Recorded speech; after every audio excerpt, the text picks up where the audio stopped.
If you look at the last time we balanced the budget, which was at the turn of the century, we were taking in about 20% of GDP. And I think we're borrowing close to 9.6% of the entire economy. We're currently, as the chairman said, borrowing $95,000 a second. I think even the American Enterprise Institute analysis of the Tax Cuts and Jobs Act would disagree with you on several of the points you just raised. Okay, I'm not asking about Yeah. several points, but the poverty rate was record low after TCJA. Higher Say the wages. best way to do that, the best single way to do that would be more immigration, legal immigration. I wouldn't want to say that that's. We're not going to move the birth specifically- rate. When the birth rate's not moving, you can't get that done. How many of you have worked back in rural districts in a small business? If you take a CBO score and go out 10 years, it's wrong every time in their 10-year estimate. No one's ever watched the YouTube video I did this great cartoon on how to use technology, cats and dogs cuddling. I'm gonna gavel those down so we can go back and do something useful. I wanna ferret down some things. And yes, I'll learn to hit my talk button. Doctor, just off the top of your head, what's the most you think we can take in receipts, revenues? It's technically, it should be called receipts. 20% of GDP, 20, just give me a number. If you look at the last time we balanced the budget, which was at the turn of the century, we were taking in about 20% of GDP, and I think that's quite attainable. Okay, so you think we can get up to the 20, all right. I think we're borrowing close to 9.6% of the entire economy. What am I not understanding? So if we look at taxes as a percentage of GDP since World War II, as was just mentioned, the year 2000 was the highest on record, and that was because we had a massive run-up in equity markets that gave us some one-time capital gains taxes that were not repeatable. The second highest was the year 2022, when we realized 19% of GDP in the form of receipts.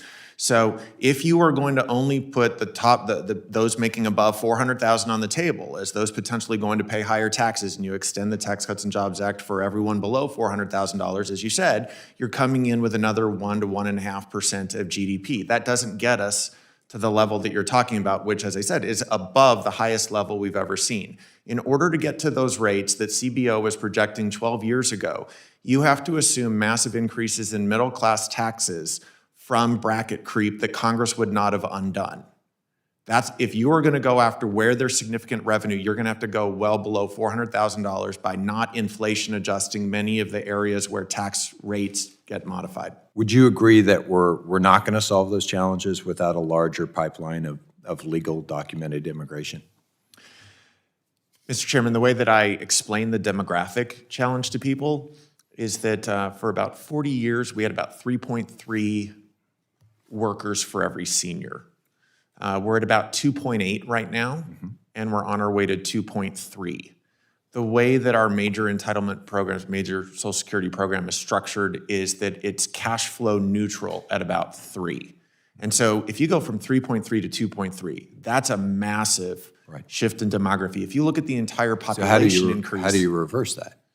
Well, birth rates are going the wrong direction. Right. And so presuming that we continue to see expansion in life expectancy, the only way to increase the workforce is either to increase labor force participation among prime age workers Agreed. or immigration. Yeah, and presumably both of those are laudable things to try and address the demographic challenges with. Our nation's kind of at a tipping point. I mean, we're nearly we're over $34.5 trillion in debt. And I count public and intergovernmental debt, not just the public, because nobody's going to say that they're not going to pay Social Security recipients or not going to pay the military retirement. So intergovernmental debt is debt that has to be paid by the taxpayers. We're currently, as the chairman said, borrowing $95,000 a second, roughly. In 2023, the debt increased by $2.6 trillion in that 365-day period. And we're on track to be over $36 billion by a year from now. And it's irresponsible spending, really, that's impaired the national's credibility and starting to affect the national security now, and in addition to saddling the next generations with the huge burden of debt. What are some of the public policies that have caused this, and how do you think, or is there a relationship between personal and national finances? Sure. So if we think about the economy that was in place in January of 2021, we were seeing a nice recovery from the pandemic. We had recovered by middle of 2021. We had returned to both the economic output prior to the pandemic and the level of employment. And yet at the beginning of the Biden administration, an additional $2 trillion of fiscal stimulus was thrown into an economy that was largely already recovered. And so as a result, we saw inflation here in the United States take off much faster than elsewhere around the world, coupled with an administration who singularly focused on reducing the ability of the United States to be energy independent, to take energy resources offline. We saw that the energy sector didn't recover until 2023, despite the rest of the economy in 21. So all of those things stimulated demand at a time that we were curtailing the ability of the US economy to fulfill that demand. The natural result is inflation. Now, the Federal Reserve then came in late to the party in order to try to curtail some of the excess, the really low interest rate environment that was in place. And in order to catch up, they increased interest rates extremely quickly. We saw mortgage interest rates go from about 3% to about 7%. So not only are American households now facing 30% higher energy prices, 20% higher food prices, but the interest rate on a 30-year mortgage has, as I said, taken a $250,000 mortgage from about $1,000 a month principal and interest payment to over $1,600. And the lowest income amongst us are the ones that are hit hardest by it, because shelter, energy, and food comprise a much larger portion of their consumption than any other demographic. So I represent about 700,000 Americans. How do they benefit from increased foreign investment? There are benefits to international capital and international trade, and I've written a whole book about that. But I don't think we want a tax system that puts a thumb on the scale in favor of the foreign relative to the domestic, right? We also benefit from having these investments here at home and from jobs and the other things that go with plant and equipment, right? So when you're looking at kind of like the bang for the buck of what we got from all of those corporate tax cuts, I think that money would have been much better spent on some of the investments that Mr. Linden referred to, like the early childhood education. That we had the lowest poverty rates in recorded history. Do you know that, Dr. Clausing, that we had the lowest poverty rates after we reduced taxes in this country on our working families and on businesses? Do you, yes or no, do you agree that we achieved the lowest poverty rates? Poverty rates were going down in part because of the macroeconomy, but I think even the American Enterprise Institute analysis of the Tax Cuts and Jobs Act would disagree with you on several of the points you just raised. Okay, I'm not asking about several points, but the poverty rate was record low after TCJA. We had record corporate revenue to the Treasury. We had the lowest unemployment rate for women and minorities. These are all facts that happened, I think, in large part because of pro-growth policies from the previous administration. Not all related to tax cut, but America First Trade, deregulation, and the combination of those things, including, by the way, incentivizing people who are able to work. But my Republican friends will say, no, the wealthy job creators won't be able to create jobs anymore. How do you see that from a risk management framework? Yeah, I appreciate that question. I want to make 2 points. One is that it's true that, as some of my colleagues said, that spending on things like Social Security and Medicare have gone up over time as the population has aged. We've talked about that a little bit in this hearing. And those are commitments that we've made to America's seniors that are popular, as you said, broad bipartisan support for those policies. They work, they reduce poverty, they reduce senior precarity. They're popular for a reason. And critically, we used to have a tax code that was able to finance the increase in costs. And instead of maintaining that tax code or building on it, we cut taxes repeatedly. And that's why now, even though those costs are rising, the debt is now rising with it. It didn't have to be this way. We could have chosen to simply finance those commitments the way we were before. Now we are in a bigger hole and we have to dig our way out of it. But the first thing you do when you're in a hole is, stop digging. So stop cutting taxes for people at the top.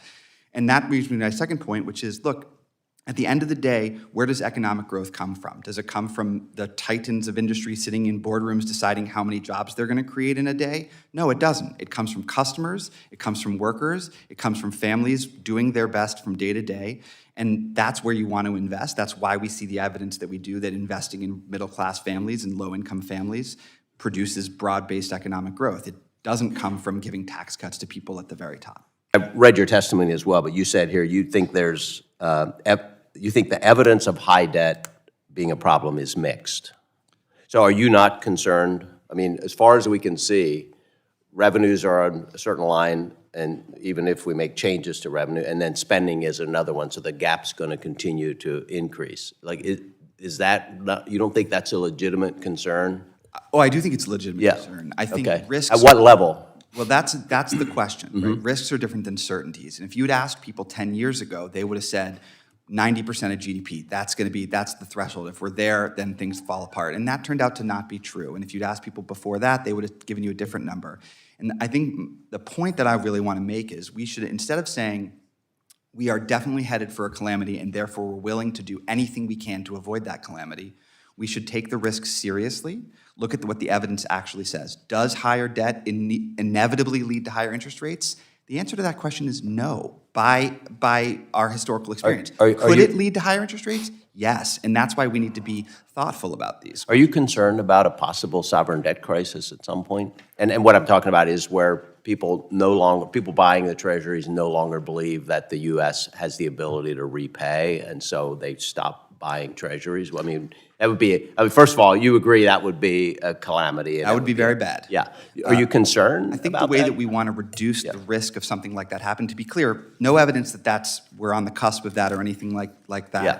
But it's a risk, and we should take risks seriously. And like we do in any other area of our life, we should measure those risks based on how likely they are, how big they are. I wish we had more time, and I'd love to give the two of you a chance. If I can just add one point, one of the risks is that we might end up in a scenario where we have what's so-called fiscal dominance, where the Federal Reserve no longer makes policy based on containing inflation, but on the basis of supporting the Treasury in continuing to finance government spending should it become difficult to borrow from bond markets. And there what you're looking at is we had a fairly recent experience with that, very high rates of inflation, recurring bouts of inflation, which create uncertainty in the market and cause a lot of harm and pain for exactly the types of populations that can bear that risk the least, which is why I think that it's very encouraging that Congress is advancing the idea of a fiscal commission to have those discussions before a fiscal crisis or another unexpected calamity forces legislators' hands. Legal immigrants. I would have to go back and check the question. It's about 1 million a year. I'm What would happen if we took that number to 5 million immigrants and we did that every year? Maybe that would reduce pressure on the border if we process those folks at their country of origin. So that would, like, originally they could go to their own country, consulate, an embassy, et cetera. 1 million to 5 million. Any thoughts? I would really want to defer that question to true immigration experts. I do not consider myself that. What I will say is that, look, when we want to think about reducing our fiscal risk, we need to expand the economy. We need to invest in things that grow the economy. We know that having more workers, more businesses, more, higher wages. The best way to do that, the best single way to do that would be more immigration, legal immigration. I wouldn't want to say that that's... We're not going to move the birth rate. When the birth rate's not moving, you can't get that done. I think the bank... What else you got? I got nothing else. I mean, you could invest in early childhood education too, but those things we shouldn't pit those things against each other. We can do both of those things. How many of you have worked back in rural districts in a small business? I've worked in one, but I haven't founded one. You haven't founded one, so all right. So the reason I'm asking that question is that we're talking about some really big stuff here, okay? And there's a lot of room for debate on that. But I want to go back to what works and what's not working in our small business community right now. I'm going to give you one example. How many of you think that we should be making decisions on the CBO score?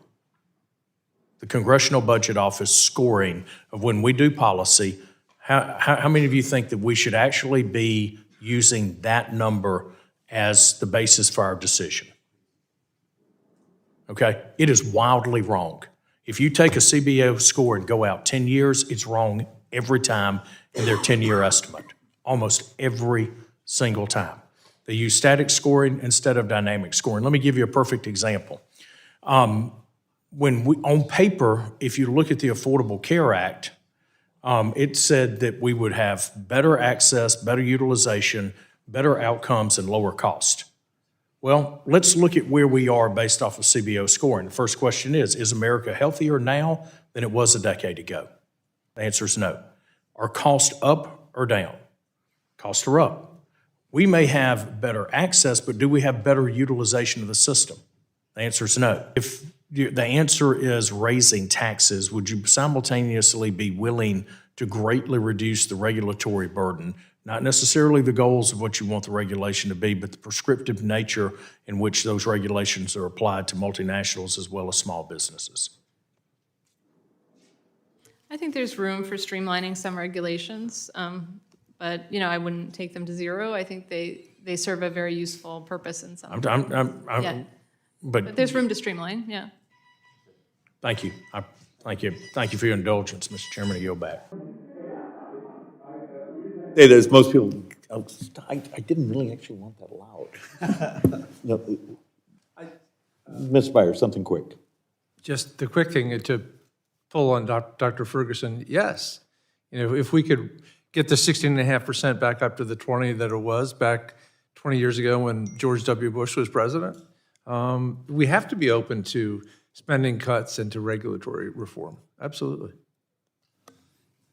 I really wish we would use the language smart regulation. The reality of the world of the technology we live in today, the way we do much of our regulation is absurd. It's a 1938 design model when you could crowdsource much of what we do. But then again, no one's ever watched the YouTube video I did this great cartoon on how to use technology.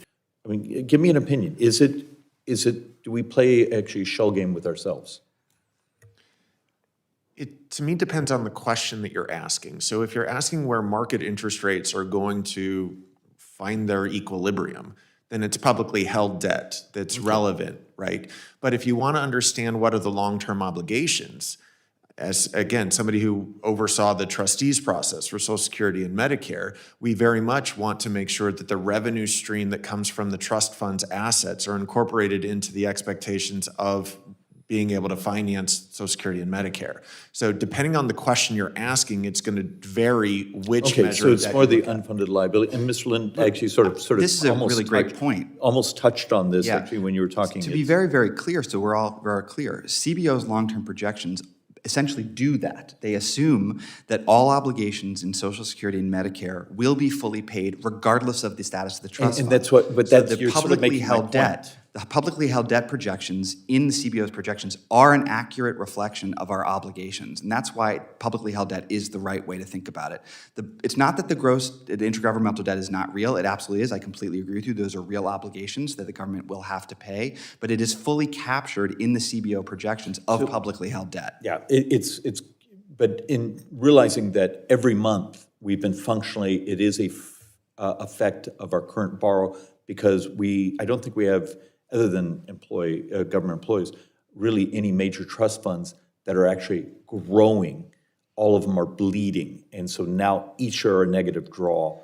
And I don't think there's a complete understanding here that, we're going to bleed out the Social Security Trust Fund over the next 8-9 years. So one way to think about this, Vice Chairman, is if you snapped your fingers today and said, instead of financing Social Security through a trust fund, we were just going to finance everything through the general fund. I'm not saying we should do that or shouldn't do that, but just as an exercise to think about this. You said, no more trust fund, we're going to get rid of the intergovernmental debt, but we're not going to change a single benefit, and we're not going to change a single tax policy.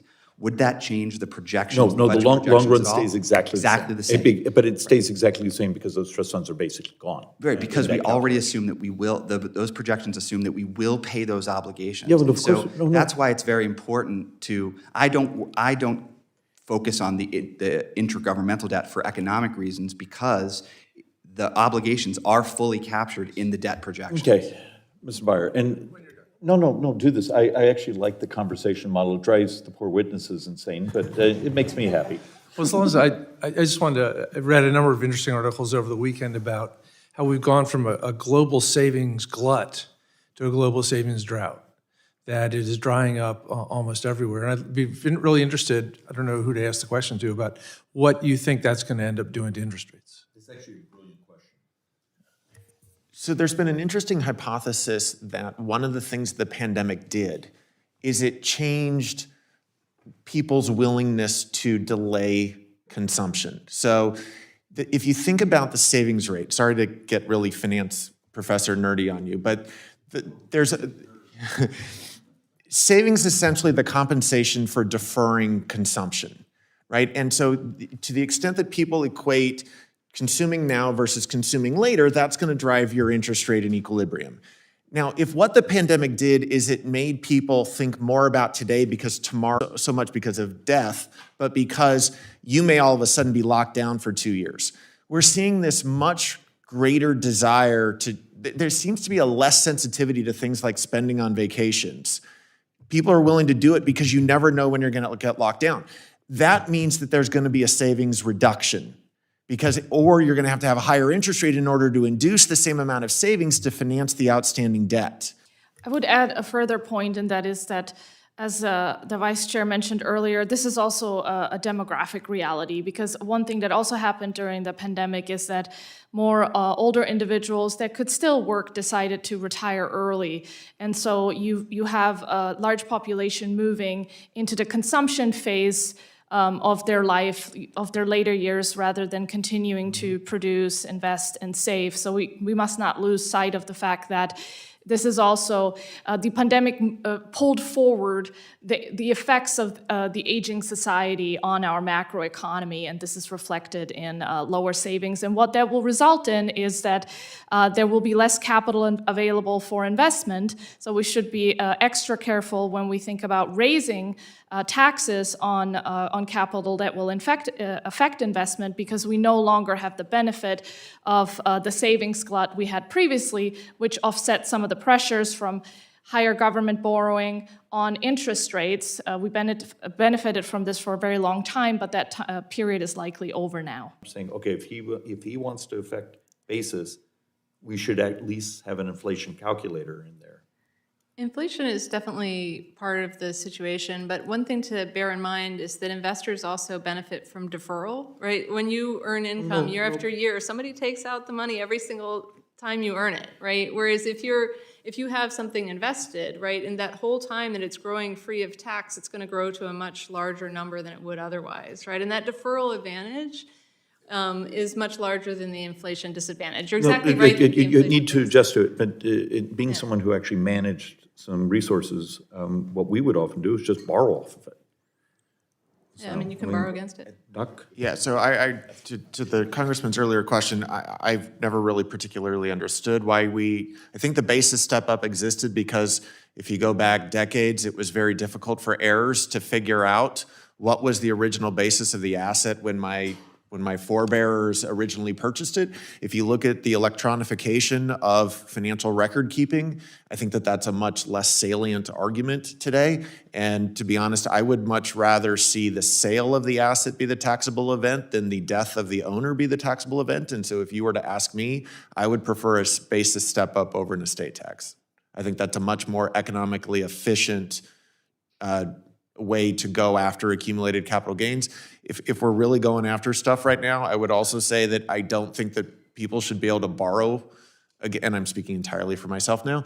I thought that when Elon Musk purchased Twitter, the idea that he could borrow against his Twitter stock and not pay capital gains taxes on that, rather than liquidate the Twitter holdings in order to come up with the money, and then I think count on a basis step up to at the end of his estate in order to essentially permanently avoid that run-up. I think that is a problem in the tax code that we should be able to find bipartisan consensus on fixing. So, Bipartisan consensus. My former colleague at OMB, Zach Liskow, has a proposal to tax the borrowing of against unrealized gains for exactly that reason. So there's bipartisan. That would raise $100 billion over the next year. All right, my only point, and then I'm going to gavel this down so we can go back and do something useful. For staff, for staff who's watching this, think about it. In the last 6 minutes, you had actually more intellectually robust conversation than we did in the previous hour.